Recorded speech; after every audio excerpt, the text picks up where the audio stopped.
PM Shri പദ്ധതിയുമായിട്ട് ഞെട്ടിക്കുന്ന വിവരങ്ങളാണ് ഇപ്പോൾ പുറത്തു വരുന്നത്. എഗ്രിമെന്റ് അനുസരിച്ച് എഗ്രിമെന്റ് ഒപ്പുവച്ചിരിക്കുന്നത് ഒക്ടോബർ 16-ാം തീയതിയാണ്. മുഖ്യമന്ത്രി പ്രധാനമന്ത്രിയുമായും അമിത്ഷായുമായി ആഭ്യന്തരമന്ത്രിയുമായിട്ടും കണ്ടത് 10-ാം തീയതിയാണ്. 16-ാം തീയതി ഈ എഗ്രിമെന്റ് ഒപ്പിടുന്നു.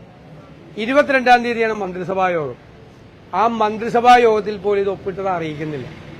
ആലോചിക്കുകയെ മന്ത്രിസഭാ യോഗത്തിൽ ഇപ്പോൾ ഇന്നലെ ബിനോയ് വിശ്വം പറഞ്ഞതുപോലെ മന്ത്രി ശ്രീ രാജൻ ഇത് ഒപ്പിടരുത് എന്ന് പറയുമ്പോഴും മിണ്ടാതിരിക്കുകയാണ് മുഖ്യമന്ത്രിയും വിദ്യാഭ്യാസ മന്ത്രി. അപ്പൊ ഒപ്പിട്ടിട്ടാണ് അവിടെ വന്നിരിക്കുന്നത്. അപ്പൊ കൂടെയുള്ള മന്ത്രിമാരെയും ഇടതുമുന്നണിയിലെ ഘടകകക്ഷികളെയും എത്ര വലിയ കബളിപ്പിക്കലാണ് ഈ മുഖ്യമന്ത്രി നടത്തിയത്, വിദ്യാഭ്യാസ മന്ത്രിയും ചേർന്ന് നടത്തിയത്. ബിനോയ് വിശ്വം പറഞ്ഞതുപോലെ CPIയെ മാത്രമല്ല ഇരുട്ടിലാക്കിയിരിക്കുന്നത്, കേരളത്തെ മുഴുവൻ ഇരുട്ടിലാക്കിയിട്ടാണ് ഈ എഗ്രിമെന്റ് ഒപ്പുവച്ചിരിക്കുന്നത്. ഈ എഗ്രിമെന്റ് 10-ാം തീയതി പ്രധാനമന്ത്രിയെയും ആഭ്യന്തരമന്ത്രിയെയും അമിത്ഷായെയും കണ്ടത് 16-ാം തീയതി തന്നെ ഇത് ഒപ്പുവയ്ക്കാൻ വേണ്ടിയിട്ടുള്ള എന്ത് നിർബന്ധമാണ് കേന്ദ്ര ഗവൺമെന്റിന്റെ ഭാഗത്തു നിന്ന് ഉണ്ടായതെന്ന് മുഖ്യമന്ത്രി പുറത്തു പറയണം. എന്ത് സമ്മർദ്ദമാണ് ഉണ്ടായത്, ഏത് തരത്തിലുള്ള ബ്ലാക്ക് മെയിലിംഗ് ആണ് ഇതിന്റെ പുറകിൽ നടന്നിരിക്കുന്നത്, എന്ത് ഗൂഢാലോചനയാണ് ഇതിന്റെ അകത്ത് പുറകിൽ നടന്നിരിക്കുന്നത് എന്ന് പുറത്തു വരണം.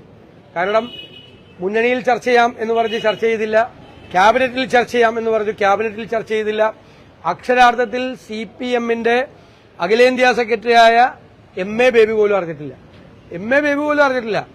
ആരോരും അറിയാതെ, മന്ത്രിസഭാംഗങ്ങൾ പോലും അറിയാതെ ഇത്ര രഹസ്യ സ്വഭാവത്തിൽ പ്രധാനമന്ത്രിയെയും ആഭ്യന്തരമന്ത്രിയെയും കണ്ട് ഒരാഴ്ച തികയുന്നതിന് മുമ്പ് ഈ PMCയിൽ ഒപ്പുവയ്ക്കാനുള്ള അതിന്റെ പുറകിലുള്ള ദുരൂഹതയാണ് ഇനി മറനീക്കി പുറത്തു വരേണ്ടത്.